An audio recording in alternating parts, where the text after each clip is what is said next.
We come to History 11, and for those of you, almost all of you, who are learning by the DVDs, our inquiry proceeds resonances that form a set, and we call that set a phase. And the phases succeed one another by a very delicate, subtle process. They do not touch.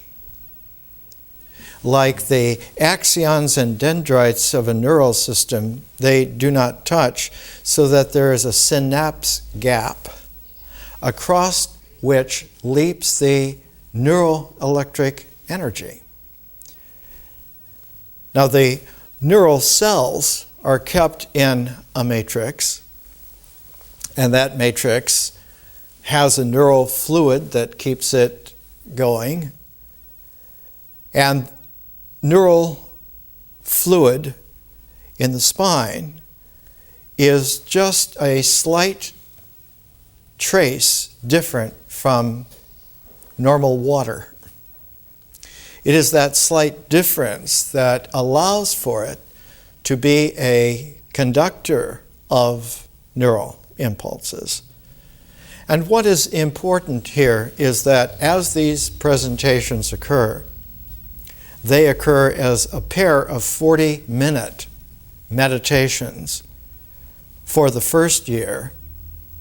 And that pair of 40-minute meditations becomes, in the second year, for a pair of 40-minute contemplations. The difference is this. A meditation is a yoga to focus, to bring a square of attention into its geometry of centeredness and to condense that, to concentrate that. And the ancient Sanskrit word of that practice is dhyana. Dhyana. So that a meditation is a asana of a posture, like in a hatha yoga. It is also an asana for a bhakti yoga, an attentiveness to gently receive and give in that reciprocity of kindredness.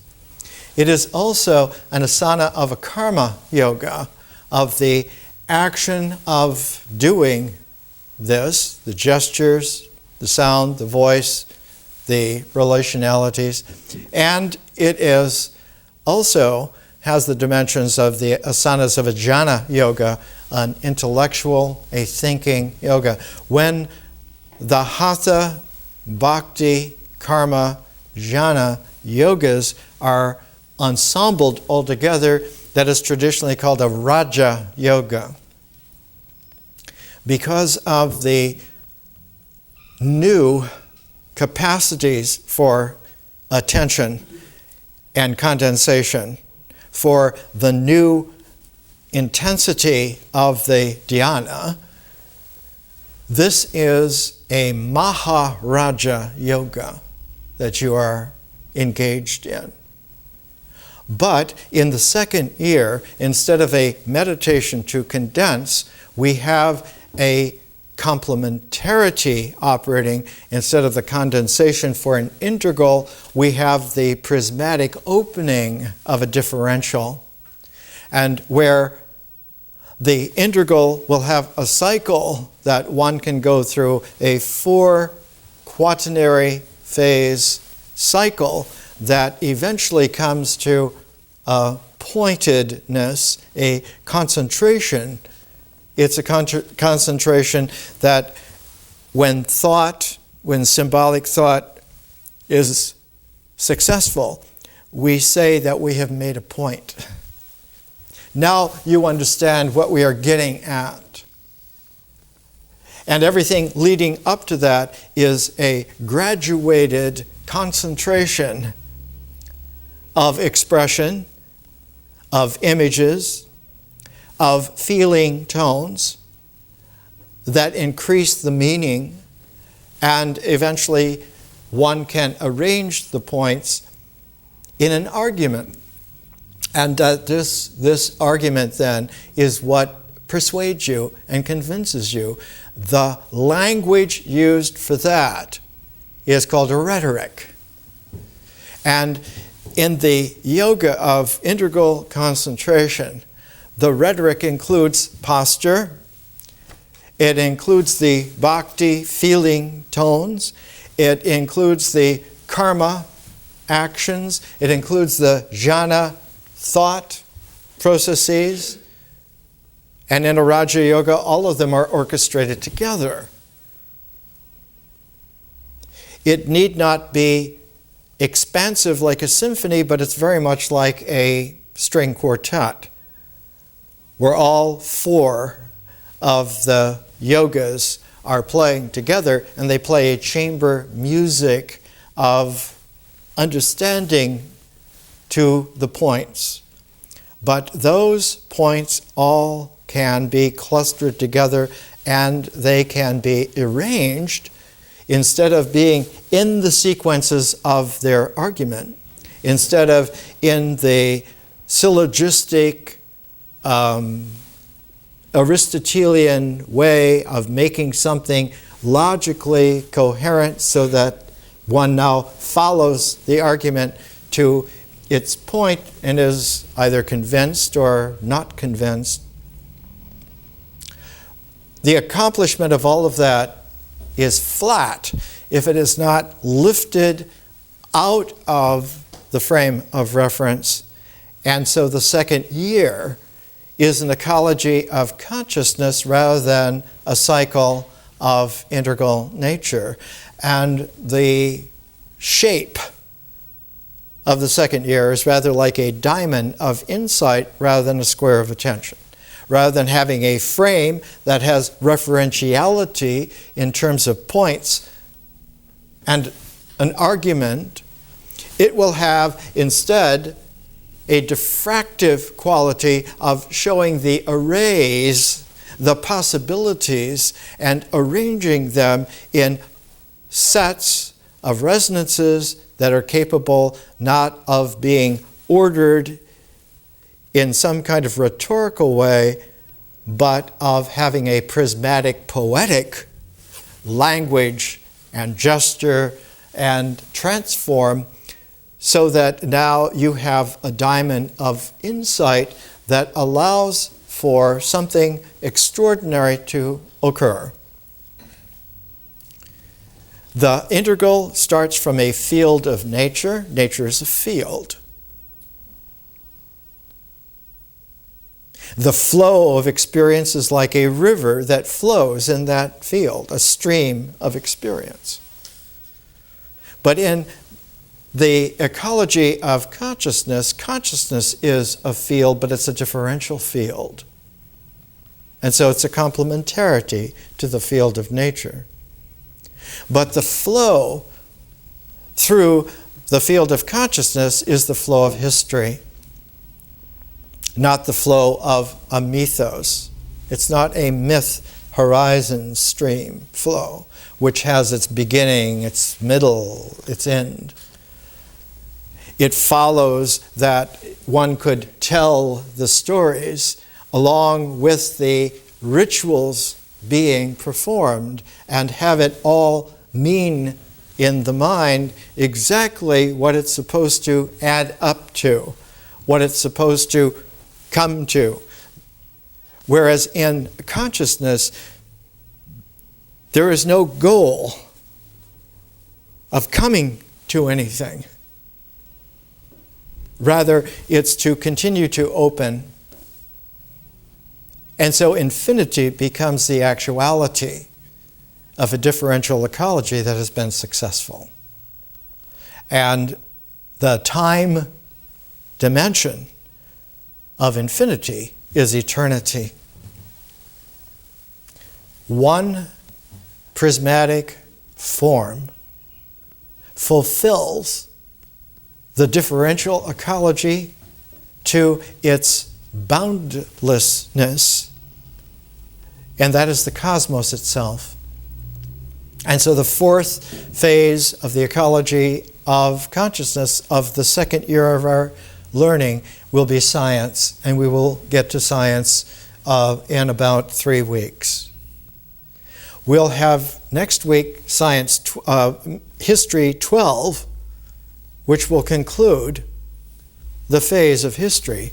Then we will have an interval, because in between each of the phases, we always have an interval, so the phases do not touch, but they are all membraned by an interval that is able to be both retrospective and look back at the same time as being prospective and looking forward, so that the sense of a present is a presence.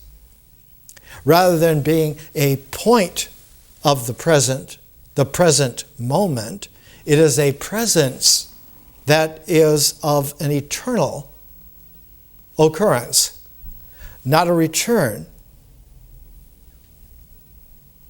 but something that the mathematical term that would be used is that in eternity, the continuity is a cascade.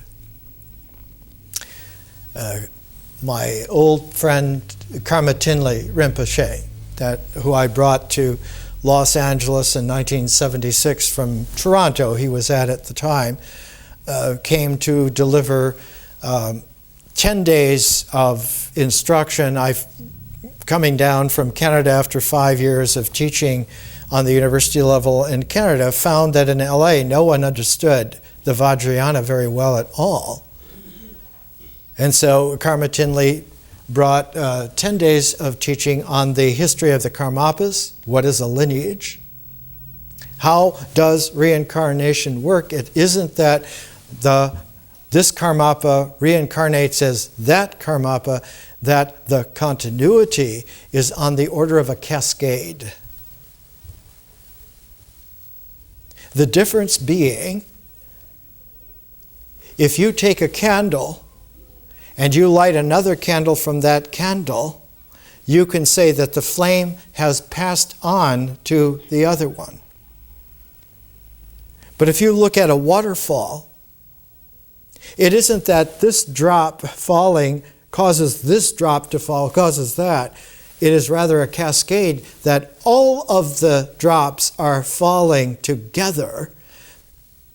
And one says then that in an integral there are candles that are passed on point by point, but in a poetic of consciousness, meaning is a cascade in eternity. And in this mode, it is not cognition that is the working factor, but recognition, which is instantaneous, has no time, and is boundless, can be not associated point by point, but is realization all at once, in time and without bound in space. And so the time is eternal, and the space is a different kind of space from phenomenal space. It is, to use the Greek term, a noumenal space. The cosmos has a noumenal space as well as a phenomenal space. The phenomenal space will show us the amphitheater where time, as the first dimension, generates in the 3 dimensions of space a 4-dimensional square of attention. Actually, it's a cube of attention.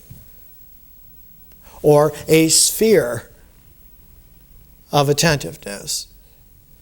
But in consciousness, the diamond, the jewel, can be cut and recut and be very refined and almost indefinitely have facets almost without end. And when you have a matrix of jewels, in the Vajrayana that's called the jewel matrix, trichilicism of the way in which the scintillating quality of reality is that it is infinitely scintillating, not at all limited. What we're preparing ourselves with today in the presentation, its title is Recalibration of Civilization to Science. In a myth, in a mythos that is integraled by symbolic thought, you have a culture. But history generates a civilization distinctly different from a culture.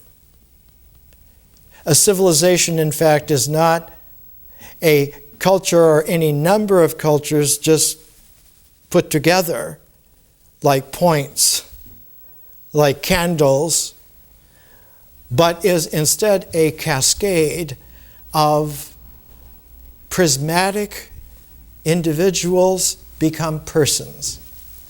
In the mind, we will have an individuality. We'll have an idea of myself, the I.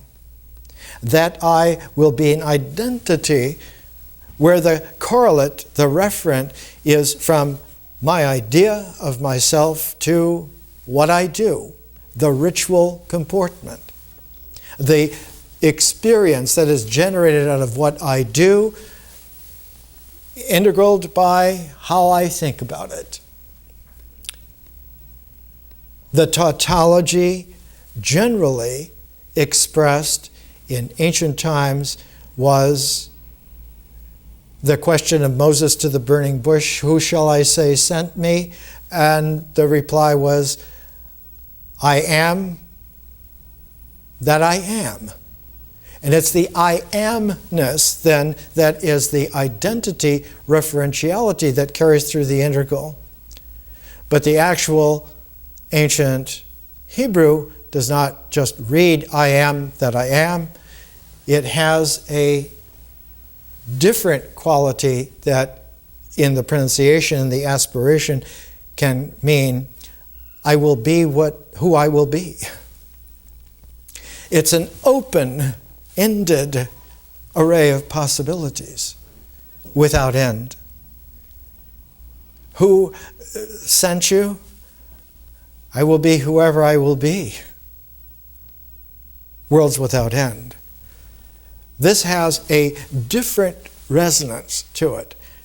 Instead of then following laws and codes of an I am, one explores the possibilities, the proportions, the ratios of perhaps of insight ideas, and this is in science called theory. Theory.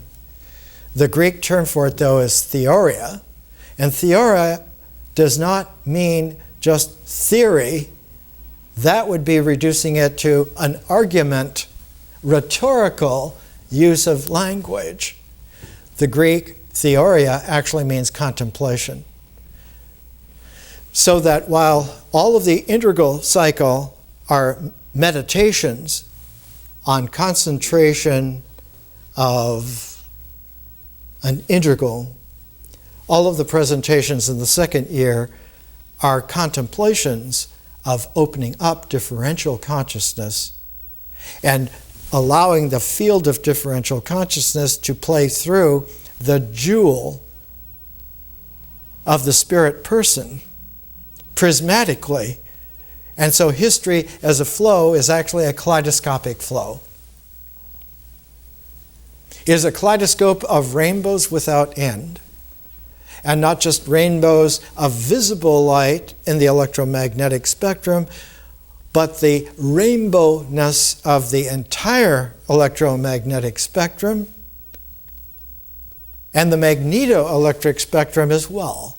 And so one has an enormous range. In fact, a range without end. What we have been looking at in history is the way in which by pairs of books, pairs of individuals, pairs of spirit persons who prismatically had produced a new scale of this kind of differential conscious field shining through the jewel of their spirit persons prismatically and creating a new kaleidoscope of historical process, which is what civilization is. Civilization is the play of the kaleidoscopic consciousness of all the persons participating in engendering that. And we saw that in particular by taking Thucydides as the first great Greek historian and Tacitus as one of the great Roman historians. We're pairing in a way which was characteristic of the late 1st century AD. The characteristic was made world famous as a historical viability by a classic writer named Plutarch. Plutarch's Parallel Lives. He would take a Greek life and a Roman life. He would take Alexander the Great and Julius Caesar, and by pairing them together would tune the reader not only to what a person would be coming out of the Greek ethos compared to a Roman person coming out of the Roman ethos, but that you would have now a stereoptic insight into what a spirit person you are by having gone into both the Greek historical realm and the Roman historical realm together with a new synergy, because Plutarch was a carrier of a very rare third dimension, third stream music. He was, though he wrote in Greek in Roman times, he was actually a carrier of one of the most sophisticated of all the great civilized prismatic origins. He was a carrier of the Pythagorean development of historical civilization. One of the qualities that is very difficult for us to immediately appreciate. We think of Pythagoras as a Greek, but Pythagoras' father was a Phoenician. He was from Tyre, which is on the coast, very close to what is today Israel, on the coast of Lebanon, not very far.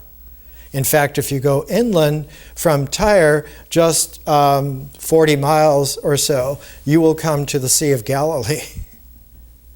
In the New Testament, in one poignant part, you will find in Matthew that after hearing of the beheading of John the Baptist, and Jesus goes into the wilderness, into a mountain alone, and all the people follow, and then he has the people fed, the 5,000 with the fish and the loaves. After he finishes that little segment, he also goes to the coast to Tyre, because Tyre is the place in which all of the great trade routes run over the Mediterranean Sea out into the Atlantic Ocean and beyond. Pythagoras' father, Menesarchus, was the owner of the greatest Phoenician trading fleet of the time. And he married a woman who was Greek from Samos, but they spent their honeymoon at Delphi. And the conception of Pythagoras was at Delphi under the Pythian Apollo oracle aegis. And so he was named Pythagoras because of the Pythagorean connection with the Python of Apollo. So he's Phoenician. And that part of Phoenicia, when he was born about 571 BC, had been connected with Egypt for over 2,500 years. Very often, Phoenicia, what passes Phoenicia, or in ancient times is called Coele, Syria, was a part of Egypt. But it also was the farthest reach of the Fertile Crescent of the original civilization in Mesopotamia, Sargon of Akkad, which stretched from the Persian Gulf and included all of the Persian Gulf areas and states, all the way over, arcing and connecting with the Mediterranean. And the Mediterranean, the Phoenicians founded, for instance, the city of Marseille. And they rounded through Gibraltar and went up and down the coasts, Morocco and what is today Spain and Portugal. So that Tyre, the Phoenicians, had trade routes that spanned by caravan all the way over to the Persian Gulf, down the Persian Gulf all the way to India, and through the Mediterranean all the way to the British Isles and Ireland. So that by the time of Pythagoras, from Ireland to India was one great marketplace, and had been so for more than 2,000 years. Pythagoras was an inheritor of all of the traditions on this huge swath of material, of not just mythos and cultures and different kinds of tribes, but on a civilization that was, to put it mildly, international, almost to the scale of being planetary. The Pythagorean tradition was passed on in a special poetic called mathematics. Mathematics is not at all an exclusively integral, rhetorical arrangement of points in symbolic thought, but one learns to read through the rhetorical arrangement of the symbols to the play of the theoria in the language of the mathematic, which, when it really gets going, has qualities of theorems, like the Pythagorean theorem. A squared plus B squared equals C squared. But there are not only theorems that arrange themselves by the thousands by now, but there are transforms. When we get to science and we go into Roger Penrose and Stephen Hawking, one of the great transforms is the Penrose Transform.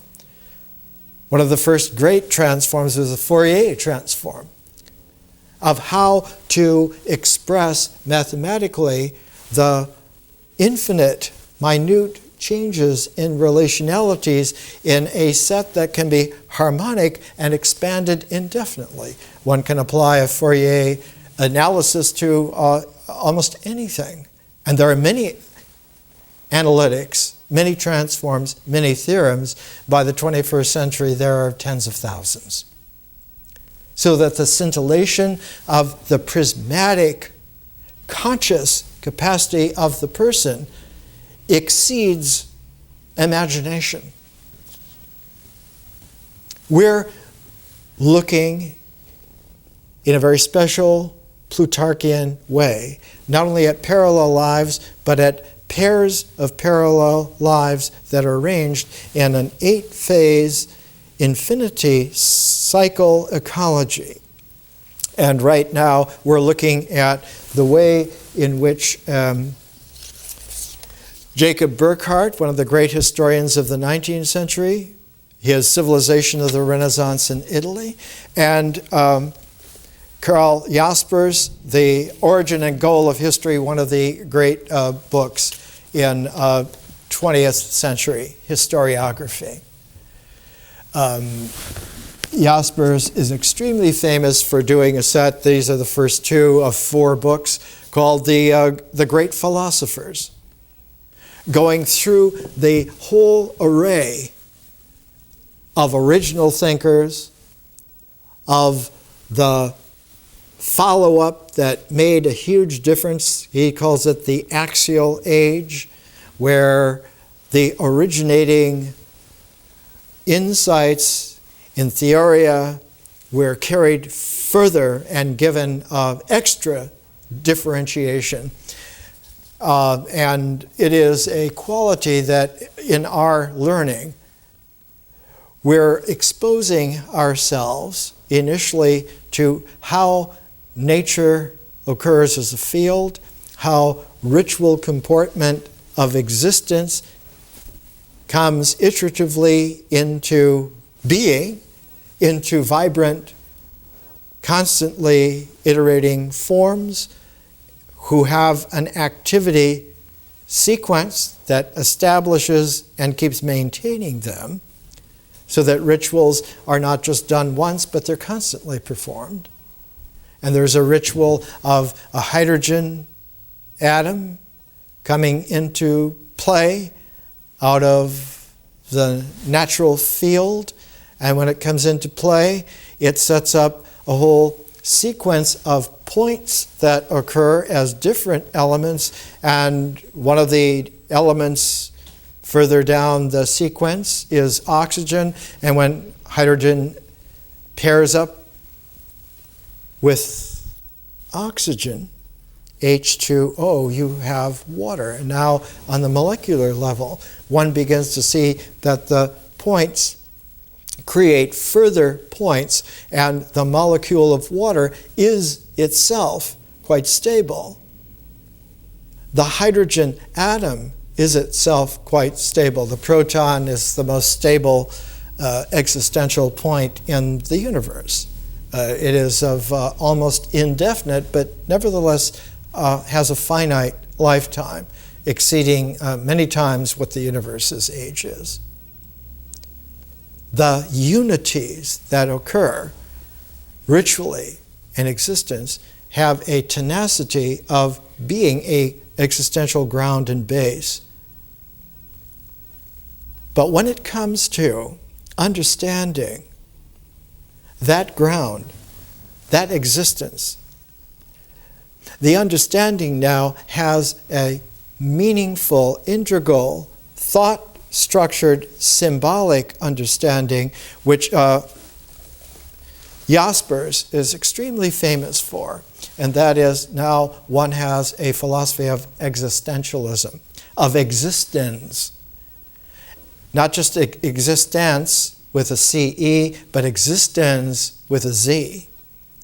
Now, existence is the complete cycle of the integral that includes the mind of symbolic thought, it includes the body, it includes everything that it does and its experience, and if one could extend it into the ground of existence is the actuality of how it emerges. And its becomingness is actually now a being in the world. A being in the world. Or a being in itself, which will have that integral unity.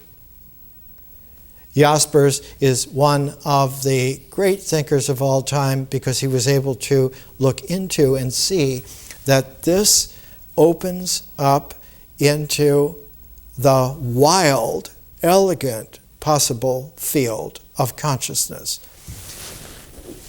His great 3-volume philosophy that was published in 1932 took Europe by storm and by surprise. One of the qualities of Jaspers is that he was born in North Germany near the North Sea, not very far, maybe less than 30 miles from the Netherlands. So it's a Germany that is more like Holland than Germany. And his family had lived in that area for centuries. He had a kind of a disability that wasn't actually diagnosed until he was about 20 years of age. So he was a very frail boy. He couldn't participate in sports like other boys, but he developed the sense of the adventure of finding out things. The joy of discovering what things are about and how they work. And all of his life he had that.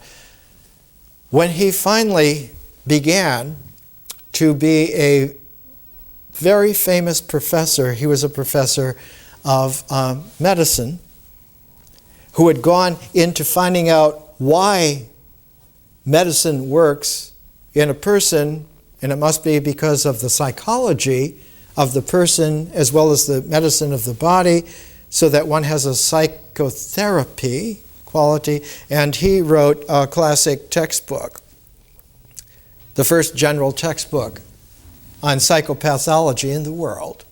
And in this, he was like a further resonance of William James. The first textbook on psychology in the entire world was 1890 by William James, 2 big volumes. And Jaspers following about 30 years later with general psychopathology. It's still in print. The great refined edition, 4th edition, was 1942, but not published until after the Second World War. The reason for this is that Jaspers was married to a Jewish woman. They were married for over 60 years, who was a very special friend to him. And he refused to have the Nazis take her away and refused to divorce her, though it was labeled by the state as a mixed marriage, and they were constantly watched.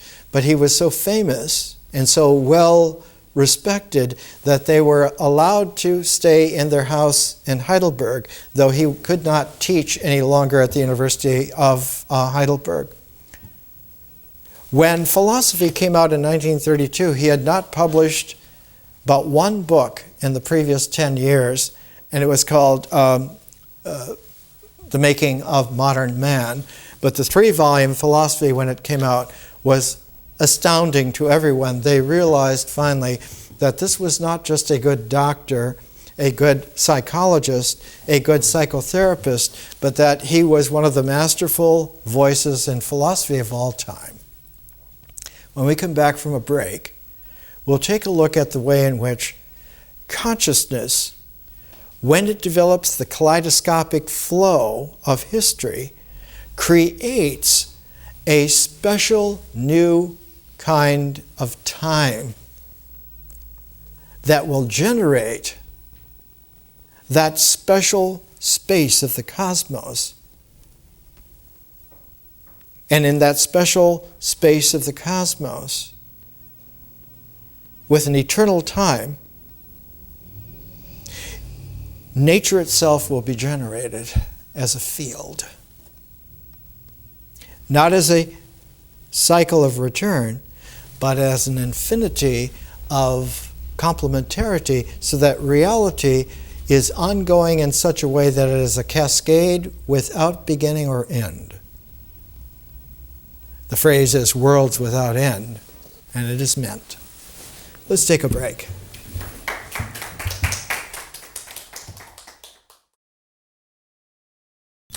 Let's come back to our presentation. We're using a poetic to prismatically do a presentation that has the ability to have a simultaneous retrospection and simultaneous to that an insight looking forward, a retrospection and a prospection at the same time that radiate as a coherent pair,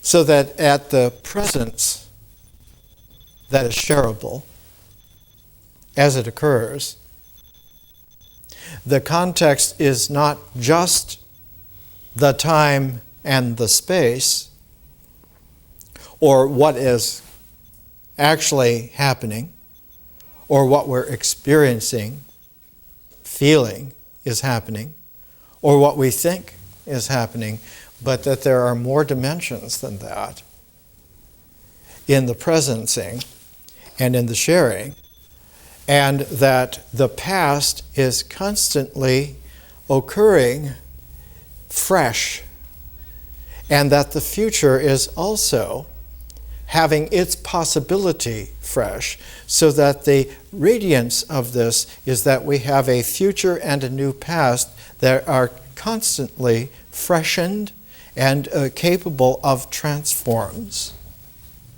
capable of being understood both by a theorem of a geometry or even of a relational trigonometry, but also understandable in increasing subtlety of a mathematic, of analytic, and an art that is capable of critiques and refinement, literally, indefinitely.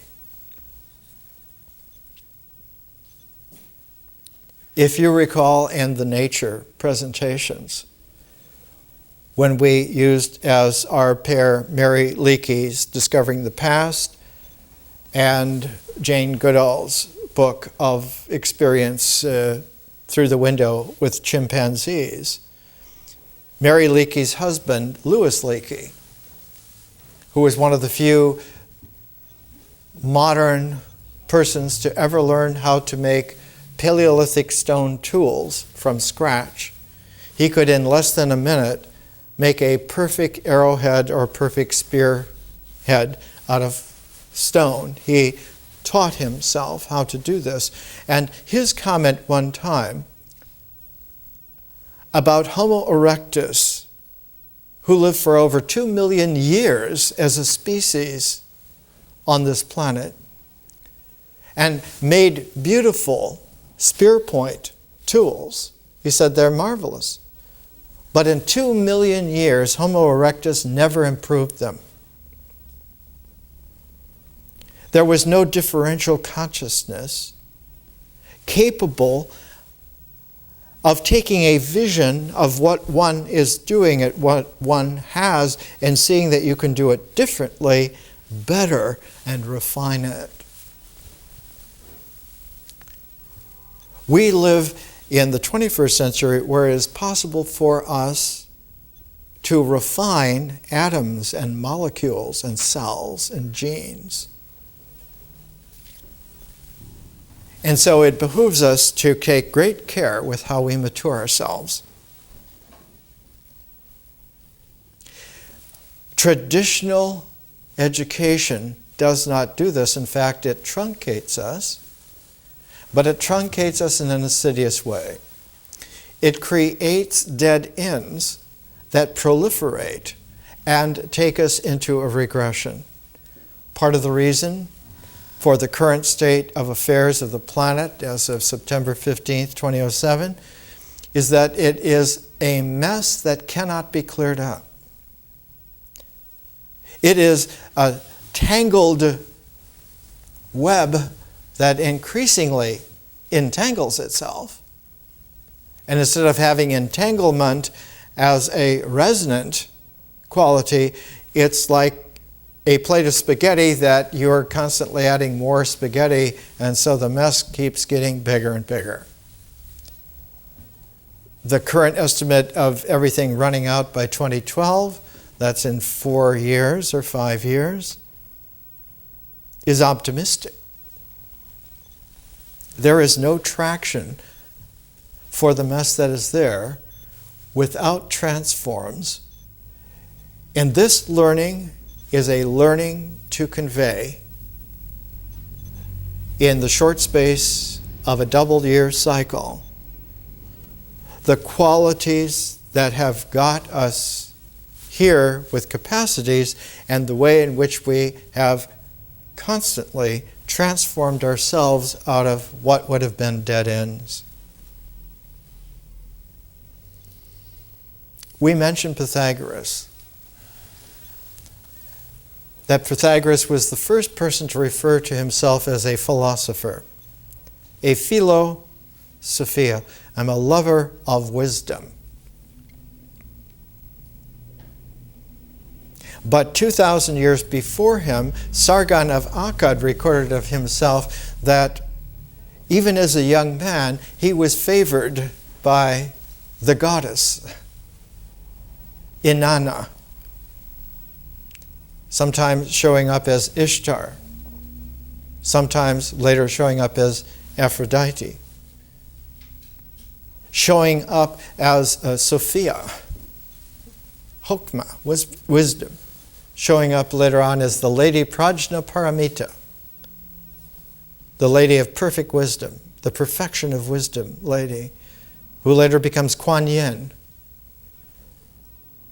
Sargon of Akkad, born very early in the 2300s BC, about 2370, says that he was favored by the goddess and he always endeavored to live as a man conscious of her blessing and her gifting, and he ruled as the King of Kings for more than 55 years and set in motion a dynasty that lasted 5 generations that knit together everything from India to Greece, everything from Ethiopia to Scythian Central Asia in a vast trade empire where the caravans and the ship routes had crews and managers and people who constantly dealt with all of the various kinds of people that there were. They learned to be international 4,400 years ago. Part of the way in which this commerce, this marketplace was sustained was that there was always custom fees that were paid. And the custom fees came of 2 different kinds. One was a physical, technological custom fee, because at that time the new metal that was coming into play was the transform of copper into bronze.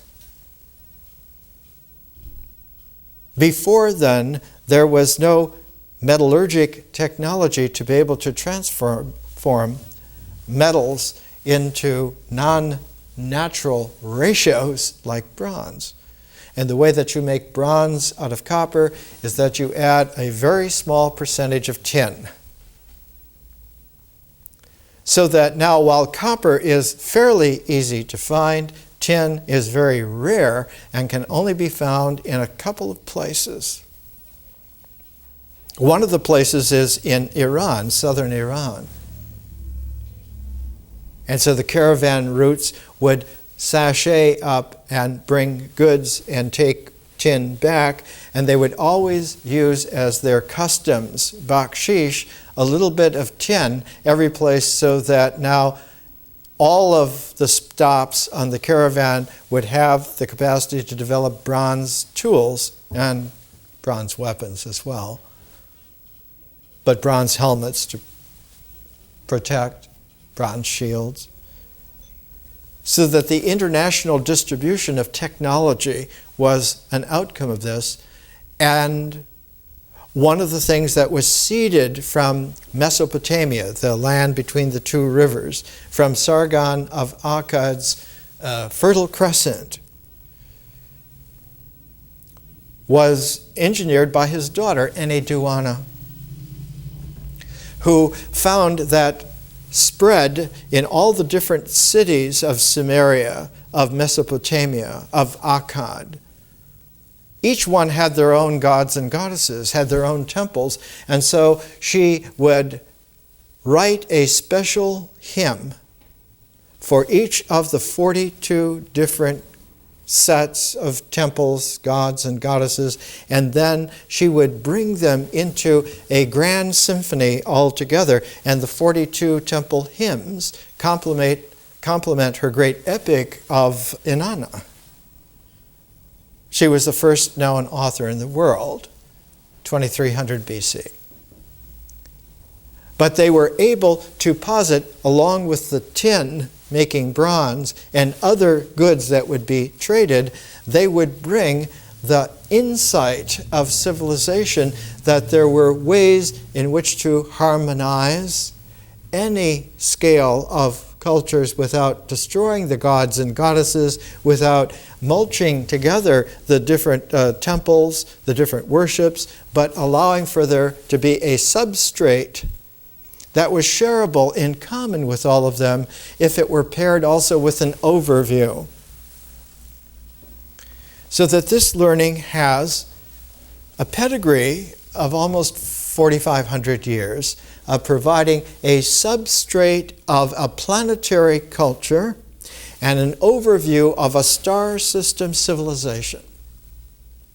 Because the overview that was brought into play was one not based upon just the planet, the Earth's surface, the geography of where you are born, live, love, fight, and die. Not just the surface of the earth, that was only a membrane between the common substrate of a culture that was able to come back into life after death. But there was an overview of the stars, the starry cosmos, the realm of the planets, the sun, the moon, and all of it orchestrated in a new way. They were not mythological gods and goddesses anymore. No one worships the planet Neptune as Neptune. We don't think of him as a him, Poseidon. It's a planet. In just this way, though not including Uranus and Neptune at that time, they weren't found until just a couple of hundred years ago. They stopped being mythological gods and they became carriers of cycles that meshed together. And it took a very long time to understand that those cycles nest within each other.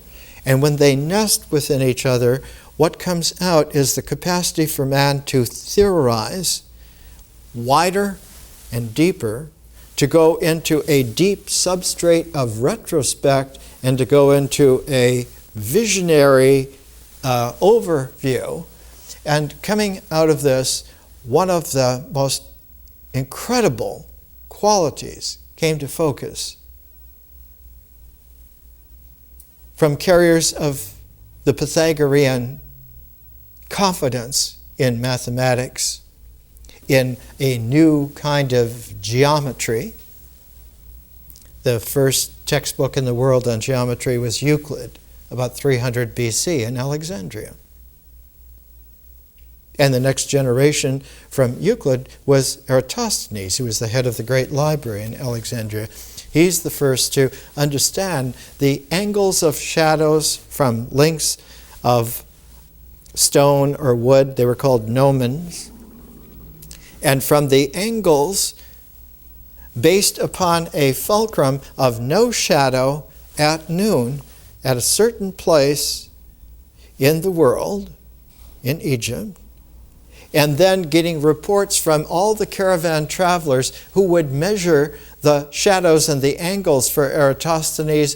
He came out understanding that the earth has a surface area as a sphere of about 25,000 miles. This is 2,300 years ago. A Pythagorean understanding that one can refine and come into a context where one can envision the entire earth as a sphere for the first time. But it took a long time. Though men learned to sail, to navigate, and go very far coastal distances, they were not able to go on the open oceans. And the person who mastered that, how you navigate on the oceans of the world freely, using the entire globe of the earth as your caravan route, was John Dee.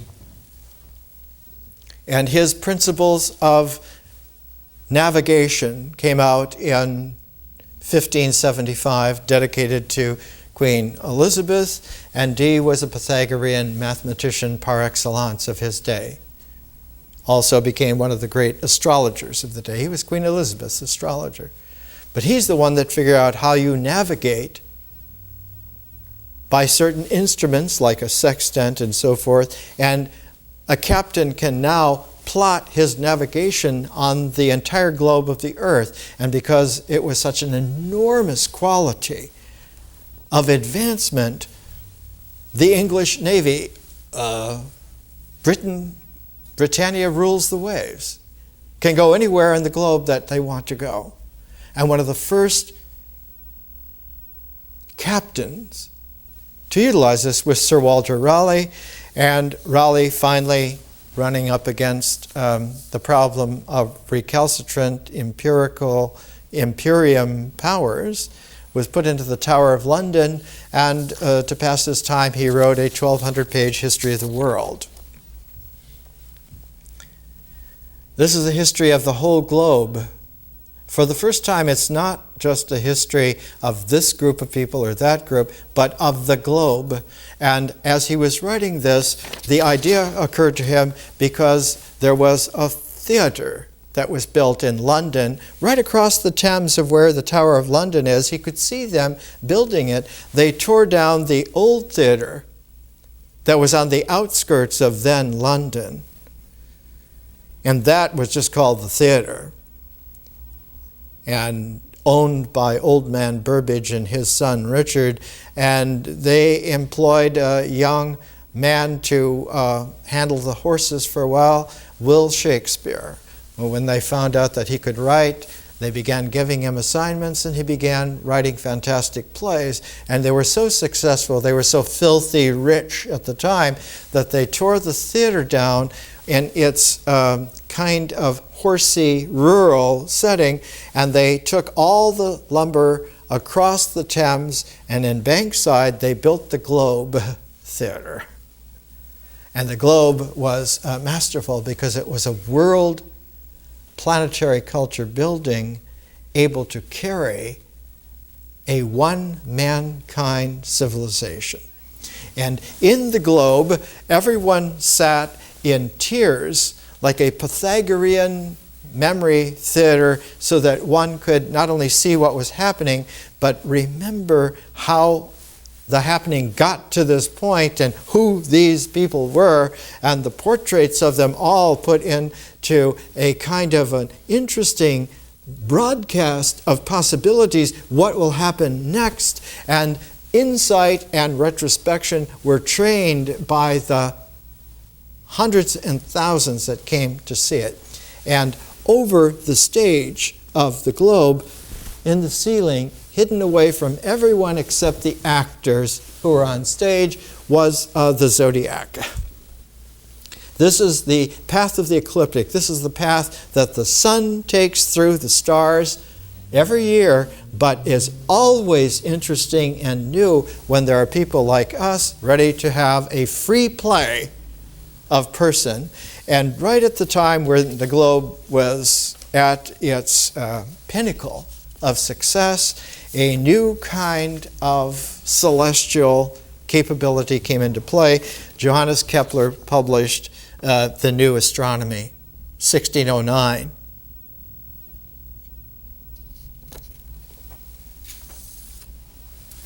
Dedicated to Rudolph II, the Holy Roman Emperor in Prague. And Kepler found, based upon causes or celestial physics treated by means of commentaries on the motions of the star Mars from the observations of Tycho Brahe. And Tycho Brahe, a Danish tough guy, genius, he lost the tip of his nose in a bar fight with knives and swords, so it was metal. And he was such a careful observer. He had a special observatory built in Uraniborg, an island given to him and devoted to his observations, and he kept detailed observations of the position of Mars vis-a-vis the heavens and many other bodies, and Kepler was able to take the retrospection of those careful Brahe measurements, and he found that the orbit of Mars is not a circle. It's an ellipse. And it's the first time ever in the world that a human being was able to understand.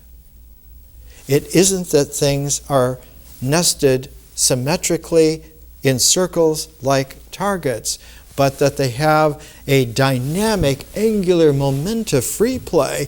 And in this free play, there are times in their elliptic orbit where they go faster to cover the same amount of ground, and then there are times when they go slower to cover the distributed amount of ground, and that human beings in their lives have certain moments where they really do speed up. It's the same number of hours in the day, but this is a special day. You can really get a lot done today. Every hour of this day may be worth several days of some other aspect of the same kind of time that just drags. And then the realization that one can go into a freedom play where you can raise exponentially the capacity of what you can do in a day.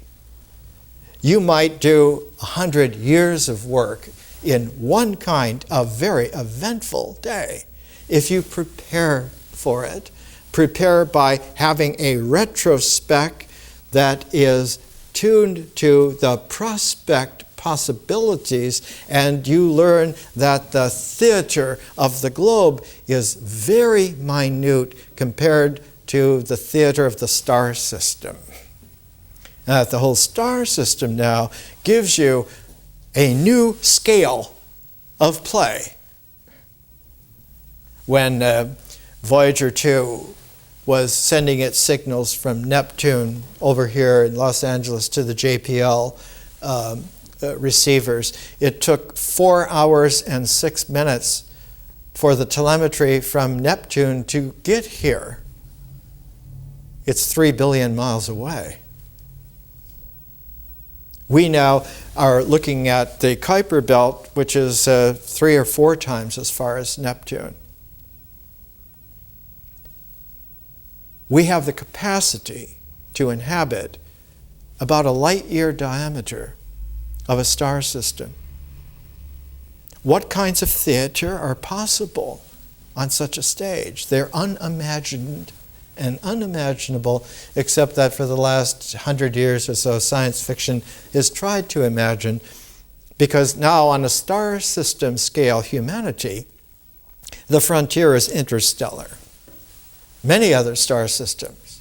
How many? In this galactic structure, we have about 200 billion stars. There are more than 100 billion galaxies.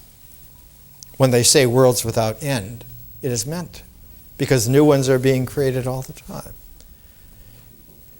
So that the star system civilization is the first scalar that is true to the real dimensions, not only of time, space, but of the fifth dimension, the quintessential transformational, the alchemical dimension of visionary differential consciousness, which opens up a whole ecology of further dimensions and further transforms. Not just a six-dimensional art of person, spirit form, or a seven-dimensional dynamic like history, or an eight-dimensional cosmos like science, but that eighth dimension, when it is filled, when it's fulfilled, it jumps immediately and engenders a new kind of a space, having three dimensions quite distinct from the three dimensions of integral space. You now have a spiritual space that gives you an 11-dimensional, like in string theory, capability to generate something as primordial as nature itself.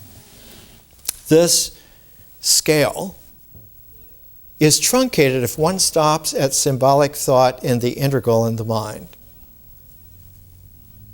To stop there is all other educations stop there now, is to ignore the primordiality of the transforms of high Dharma wisdom that we have enjoyed for at least 5,000 years from time to time. The Pythagorean quality that comes into play is due to both the understanding that ratioing proportions introduce you to resonant sets and harmonics that interplay and complement all of the integral structures that there are in a geometry, in a geometric, even put to a trigonometric functional expansion. One has just begun to tutor oneself into what is called higher mathematics. There are more mathematics possible than have been achieved already, and one can look forward to the rest of the millennia of the 21st through the 30th centuries as being almost asymptotically developable. In Burckhardt's Civilization of the Renaissance in Italy, Part 4 is entitled The Discovery of the World and of Man. The discovery of the enormity of the world and of the profundity of man all over again. He writes, freed from the countless bonds which everywhere in Europe checked progress, having reached a high degree of individual development and been schooled by the teachings of antiquity, the Italian mind now turned to the discovery of the outward universe and to the representation of it in speech and in form. One of the realizations to carry in here is that after Pythagoras was raised to about the age of 18 and traveled widely, both in the Greek, Aegean, Asia Minor coast, Ionic coast, what is today Turkey, and also into Phoenicia and his family's businesses. He spent 22 years in Egypt studying with the great Heliopolis recension of Egyptian wisdom. The Heliopolis recension is a particular version different from the Theban, different from the Saide. It has a solar influence on it, city of the sun. And Heliopolis was the way in which Pythagoras learned to root himself into the ancient wisdom that not only goes back to the pyramid text in its first written expression, but goes back into pre-dynastic African wisdom as well. And that pre-dynastic African wisdom is from the Sahara, and the Sahara Desert had great civilizations back even before 4000 BC, back into the first emergence out of the Paleolithic of prototypical civilizations. In the center of Africa, you will find the Tassili d'Angers mountain range, and there are murals there and traces that show the same kind of capability that one finds in the Paleolithic cave art in France and in Spain, that already, as the Sahara dried out and desiccated, those people moved to where the water was, where crops could be, and the last cleft that was fertile was the Nile River Valley. And by about 3,500 BC, the Nile Valley had shrunk so that the Saharan desert reaches were no longer habitable by physical, natural people, but had the spirits of eternity that were able to be there in the Western paradise. We see the same thing in the Sahara as we saw in the Gobi Desert. The Gobi Desert had a very high civilization more than 1,000 years ago, and as it dried out even further, became almost impassable, it turned into sandy wastes. The hermetic caduceus on this piece of fabric was found in the Lulan ceremony, as we talked about last week. If you review the DVD of it, you'll see. And along with it is this Fushi Nugua, almost like the double helix. Not the double helix of our time, but the double helix of the hermetic caduceus. The two serpents being the generation together of two energy beings that, entwining together, make a capacity to have a sphere with a star constellation around it on the overview, and to have the similar reflection of it at the base, so that the planetary culture and the celestial civilization have a direct relationship through the paired synergy of those who participate together in doing it. So that the community is not a political structure. It's not an economic unit. It is a generating energy vibrancy, and the frequency that it produces are the dimensions of conscious transform that are realizable. The entire natural integral welcomes transforms all the time if they are brought in a complementarity. And the way that that happens is the defense against false transforms is that they will try to force a polarity to change. And if you try to force a polarity to change, you get the response, no. But the transform, if brought in with a complementation, the polarity itself integrates in a new synthesis by incorporating whatever has been brought into play as a transform. If one carries this like a caduceus as a magic wand all the way through, tuning the entire range, now the entire range has been combed out so that it is able not only to flow together in a beautiful natural way, but to transform together indefinitely in a conscious cosmos. Now the universe has a cosmos within which it can be and become whatever it will become. Freedom. The capacity in the Renaissance of the limitations of a political economy were set for all time by Niccolo Machiavelli. Niccolo Machiavelli's The Prince is a very small manual. In translation, it runs about 80-some pages.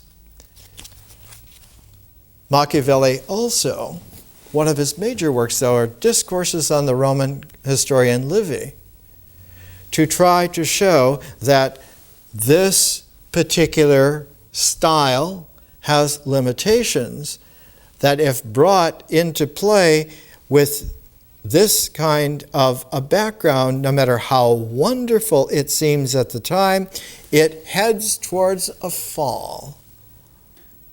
It heads towards its own oblivion by the limits within its structure that give it a time-dated lifeline. It will only last so long.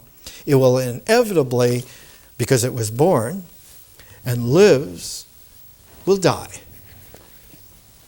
So that every civilization that is possible has come to a dead end, and in order to manifest this, the world's classics hasn't put out an edition yet, Machiavelli also wrote a history of Florence, so that his own time could see, if you work in this way, if you act in this role, this history will play itself out, and we're very much in that kind of scheme. We will end up the same way. The solution to it, as we talked about last week, and you can review this on the DVD, Pico della Mirandola's great oration on the dignity of man says that the true human person is like a musical harmonic, taking the transformed quintessence of every single creature, every single level, and that when he tunes himself to his Renaissance cosmos person, he now can participate on every level that there is in the world and bring his insight of transform into play, and not only beautify, but power up what he is doing. And exactly when this reached its apex, when the Florentine civilization reached its culmination with a rather mad monk named Savonarola, who took over the city of Florence and said, we're going to have a return back to religious fundamentalism, and we're going to burn things in the center of Florence, and everybody's got to get back and get pure and get to where we were. Just at that time, the Renaissance opened itself again. The discovery of the New World. The world is a globe, and that men have been inhabiting with great pomp and circumstance a Mediterranean world that is so small it looks like a small lake on a global map. Our Earth, even if it were one single tyrannical successful empire, is hardly visible as a very dim bluish star from the edge of our star system. And if you go to other star systems not that very far away, 50 light years, our star, our sun, our whole star system is like a speck of dust. The first time that that was observed is in the Pistis Sophia. Jesus is talking to Mary Magdalene in a series of dialogues with other people around who are using the songs, the Odes of Solomon and the Psalms of David and the Psalms of Solomon to open up consciousness. He says the entire earth is but a vanishing speck in the vast reaches of God's home. And we should be able to open our spirits to inhabit reality and not be imprisoned in false icons of limitations. That is the imprisonment. Next week we'll take a look at the way in which Jaspers brought his diagram of a one world into play at the end of the Nazi takeover in Germany. When it had fallen, the Third Reich had lasted, instead of 1,000 years, it lasted 12 years. We're going to look at the way in which Jaspers delved into the possibility that a flattened out individuality is the natural assumption of a limited mind, and thinks that anything else is completely irrational daydreaming. Well, we're going to do some very large star daydreaming next week.